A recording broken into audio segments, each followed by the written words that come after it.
എല്ലാവർക്കും നമസ്കാരം. 6 തരം ആളുകളുടെ സംതൃപ്തിയാണ് ഒരു ബിസിനസ്സിൻ്റെ സക്സസ് എന്ന് പറയുന്നത്. അല്ലെങ്കിൽ അതിശക്തമായൊരു ബിസിനസ് വളർത്തിയെടുക്കണമെങ്കിൽ ഈ 6 കൂട്ടം ആളുകളെ നന്നായി ഒന്ന് പരിഗണിക്കേണ്ടതുണ്ട്. 6 കീ സ്റ്റേക്ക് ഹോൾഡേഴ്സ് എന്ന് പറയും. ഒരു ബിസിനസ്സിൻ്റെ സക്സസ്സിൽ ഏറ്റവും ഇൻറ്റഗ്രൽ ആയിട്ടുള്ള ആളുകൾ.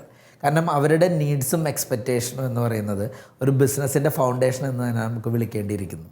ഈ 6 കൂട്ടം ആളുകളെ പറ്റി നമുക്കൊന്ന് ചർച്ച ചെയ്യാം. ആദ്യത്തെ കാറ്റഗറി കസ്റ്റമേഴ്സാണ്. അവരില്ലാതെ ഒന്നുമില്ല അല്ലേ? കസ്റ്റമർ ഇല്ലെങ്കിൽ പിന്നെ ബിസിനസ് ഇല്ല. അപ്പോൾ അതുകൊണ്ട് തന്നെ കസ്റ്റമേഴ്സിൻ്റെ നീഡ്സും വാണ്ട്സും മാറി വരുന്ന കസ്റ്റമേഴ്സിൻ്റെ ആഗ്രഹങ്ങൾ, ആവശ്യങ്ങൾ ഇതൊക്കെ കൺസിഡർ ചെയ്തിട്ടായിരിക്കണം ബിസിനസ്സിൻ്റെ മുന്നോട്ട് പോക്ക് എപ്പോഴും പ്ലാൻ ചെയ്യേണ്ടത്.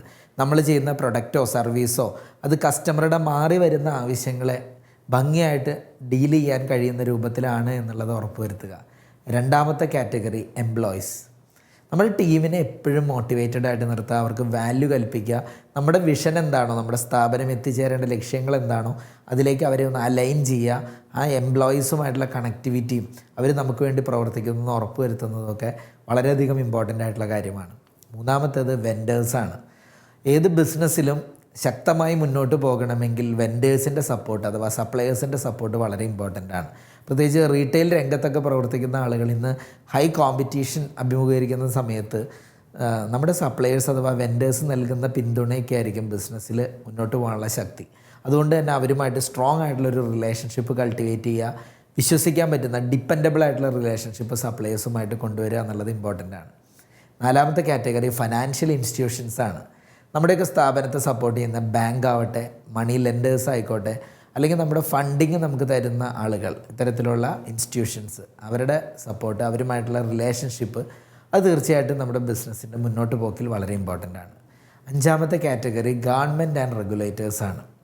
ഒരു ബിസിനസ് നിലകൊള്ളുന്ന സ്ഥലം എവിടെയാണോ അതുമായി ചുറ്റപ്പെട്ടിട്ടുള്ള കുറേ regulatory norms, conditions, legal requirements, government support ഇതൊക്കെ തീർച്ചയായിട്ടും നല്ലൊരു ബിസിനസ് കെട്ടിപ്പടുത്താൻ വളരെ ഇമ്പോർട്ടൻ്റ് ആയിട്ടുള്ള കാര്യമാണ്. അതുകൊണ്ട് തന്നെ അവരുമായിട്ടുള്ള റിലേഷൻഷിപ്പും ആ പോളിസികളൊക്കെ കീപ്പ് ചെയ്ത് പോവുകയും ചെയ്യുമ്പോൾ നമുക്ക് ഭംഗിയായിട്ട് ബിസിനസ് മുന്നോട്ട് കൊണ്ടുപോകാൻ പറ്റും.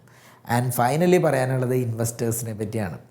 നമുക്ക് ക്യാപിറ്റൽ തരുന്ന, നേരത്തെ നമ്മൾ ബാങ്കിനെ പറ്റിയൊക്കെ പറഞ്ഞു, എന്നാലും ഇന്ന് ഒരുപാട് കമ്പനികളൊക്കെ ഏഞ്ചൽ ഇൻവെസ്റ്റേഴ്സ്, വെഞ്ചർ ക്യാപിറ്റലിസ്റ്റ് അല്ലെങ്കിൽ അതേപോലുള്ള ഫണ്ടിങ് നൽകുന്ന ആളുകളൊക്കെ ആയിട്ട് സഹകരിച്ചാണ് പോകുന്നത്. ബിസിനസ്സിനെ സ്കെയിലപ്പ് ചെയ്യാനും എക്സ്പാൻഡ് ചെയ്യാനും ഒക്കെ തീർച്ചയായിട്ടും ഇൻവെസ്റ്റേഴ്സായിട്ടുള്ള റിലേഷൻഷിപ്പും ഇൻവെസ്റ്ററെ കൺവിൻസ് ചെയ്ത് കൊണ്ടുപോകാനുള്ള കഴിവും ഒക്കെ വളരെ ഇമ്പോർട്ടൻ്റ് ആണ്.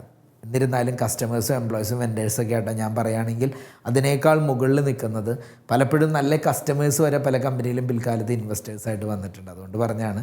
അപ്പോൾ ഈ 6 സ്റ്റേക്ക് ഹോൾഡേഴ്സിനെയും എങ്ങനെ ബാലൻസ് ചെയ്ത് കൊണ്ടുപോകുന്നു എന്നുള്ളത് ശരിക്കും പറഞ്ഞാൽ അതാണ് ഒരു റിയൽ ബിസിനസ് മാനേജ്മെൻറ്റ് എന്ന് പറയുന്നത്. അപ്പോൾ നല്ലൊരു ബിസിനസ് കെട്ടിപ്പടുത്താൻ നമ്മൾ ഉദ്ദേശിക്കുന്നുണ്ടെങ്കിൽ ഇതിലൊരു കൂട്ടം ആളുകളെ മാത്രം തൃപ്തരാക്കിയാൽ പോരാ, ഈ എല്ലാ കാറ്റഗറിയിലുള്ള ആളുകളെയും പരിഗണിച്ചുകൊണ്ട് മുന്നോട്ട് പോവുകയാണെങ്കിൽ ശക്തമായ ഒരു ബിസിനസ് നമുക്ക് കെട്ടിപ്പടുത്താം. Thank you.